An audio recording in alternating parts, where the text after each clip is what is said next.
Comment pouvez-vous nous dire pourquoi est-ce que le mois de mai a été choisi pour être proclamé comme mois marial? D'abord, si nous devons nous référer à l'histoire, déjà, autrefois, le mois de mai était considéré comme un mois qui rappelle la victoire de la vie sur la mort. La vie est plus forte que la mort. La vie, on ne peut la détruire. Elle surgit toujours et ressurgit. Et pour nous chrétiens, nous savons que le mois de mai est considéré comme le mois le plus beau. D'ailleurs, nous le clôturons avec la Vierge Marie. Nous célébrons le 31 mai la visitation. Marie qui rend visite à sa cousine Élisabeth. Marie qui apporte la vie. Cette vie, c'est le Christ. Marie qui apporte la joie immense. Marie, finalement, qui devient pour nous aussi modèle de détachement.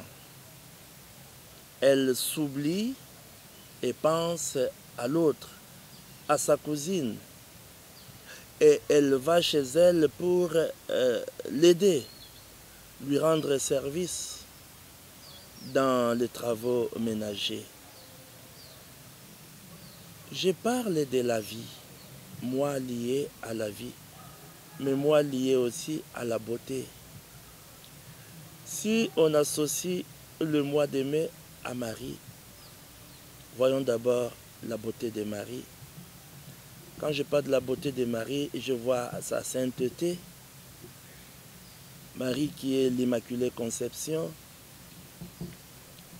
Et déjà, le mois de mai, sous d'autres cieux, est considéré comme le mois des amours, surtout chez les animaux. La reproduction, c'est toujours la vie qui triomphe. Et l'hibernation aussi. Les animaux qui, pendant l'hiver, restent quelque part, se cachent quelque part, sans bouger. Alors, et ces animaux sortent. Et en même temps aussi, tous les animaux qui avaient disparu reviennent. C'est le mois le plus beau, surtout parce que déjà au mois de mai, nous avons le printemps. Je parle de l'Europe. Le printemps. Le printemps vient avant l'été. Mais le printemps, c'est juste après l'hiver. L'hiver annonce le printemps. L'hiver apporte le printemps, fait place au printemps. Alors, pendant l'hiver, les arbres perdent toutes les feuilles, sont morts, les arbres. Il n'y a plus de verdure, tout est sec. Et avec le printemps, c'est la floraison, c'est la vie qui reprend, c'est le renouveau et c'est la joie. Et quand on parle des fleurs, nous savons, on pense aussi au doux parfum.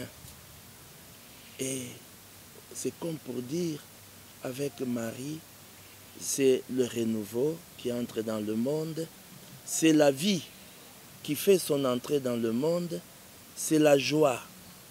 Et déjà, avec l'hiver, nous avons des endroits où tout est couvert de glace, de neige. Mais avec le mois de mai, c'est la fonte des glaces et des neiges. Voilà, Marie est celle qui a porté la vie. Marie est celle qui a accompagné la vie, cette vie qui apporte le renouveau, cette vie qui apporte la joie, c'est le Christ lui-même. Voilà pourquoi, pour nous, chrétiens, le mois de mai nous rappelle la vie que le Christ lui-même a apportée, la vie que le Christ lui-même est. Mais cette vie n'est pas tombée du ciel, cette vie est passée par la Vierge Marie. Et pendant ces mois, nous célébrons le bonheur, la joie d'être les enfants de Dieu, mais ces enfants qui ont été confiés à la Vierge Marie.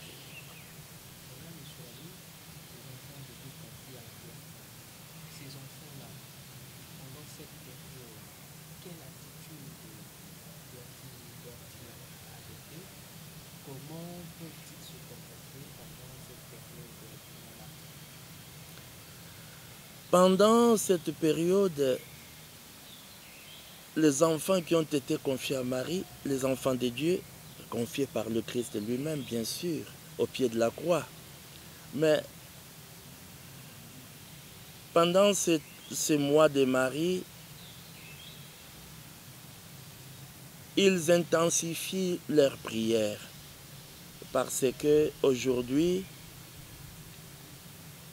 la vie est menacée. C'est la culture de la mort qui cherche à prendre le dessus. Et nous intensifions la prière pour que le Seigneur nous permette d'être au service de la vie, d'être au service de la joie, d'être au service du prochain, en imitant Marie. Voilà pourquoi j'ai dit, le mois se couronne par la visitation. Marie qui nous apprend à être charitable. Marie qui nous apprend à nous oublier, qui nous apprend à nous abaisser pour servir. Elle qui est la mère du Seigneur, mais elle se proclame humble servante, servante du Seigneur. Donc c'est le mois des prières, prière avec Marie. Et prier avec Marie, surtout le mois du chapelet, prier avec Marie, c'est aussi avec Marie contempler tous les mystères qui ont entouré la vie de notre Seigneur et chercher à vivre de ces mystères, chercher à imiter notre Seigneur. Voilà. Monsieur l'abbé, pour ne pas aller un peu plus loin, une dernière question. Quel est le message que vous pouvez apporter à tous les chrétiens catholiques ou non catholiques de l'univers en ce qui concerne le mois de mai, le mois de Marie? Est-ce que vous avez un message particulier à adresser à tous les chrétiens? Ces derniers temps, nous voyons à travers les réseaux sociaux comment certaines personnes se permettent d'insulter la Mère de Dieu, se permettent de mépriser la prière du chapelet, j'invite tous les chrétiens à savoir que Marie est ses plus beaux cadeaux que le Christ a laissé, pas seulement aux disciples, mais à l'humanité. Parce que Marie, mère de Jésus-Christ, notre mère aussi. Parce que nous, chrétiens, nous disons qu'avec le Christ, nous ne formons qu'un seul corps. Nous sommes les membres du corps du Christ. Il en est la tête de l'Église, c'est le chef. Et voilà pourquoi, avec Marie, nous apprenons à rester attachés au Christ. Nous apprenons à obéir au Christ. Nous apprenons à vivre en enfant de Dieu. Et quand je dis Marie nous apprend surtout à faire de notre vie une offrande. Voilà pourquoi je demanderai aux chrétiens de savoir que Marie, qui avait mérité de porter en elle la vie du monde, le Christ lui-même, mais si Marie a apporté notre vie qu'est le Christ, elle nous a aussi porté. J'aime bien recourir à cet exemple. Quand nous assistons à un accouchement, et si à l'accouchement, il n'y a que la tête qui se présente, est-ce qu'on va sauter de joie? On va dire, mais c'est un monstre, non? Une tête sans membre, c'est un monstre. Mais Marie est la mère de la tête qu'est le Christ, mais Marie est aussi la mère des membres du corps du Christ.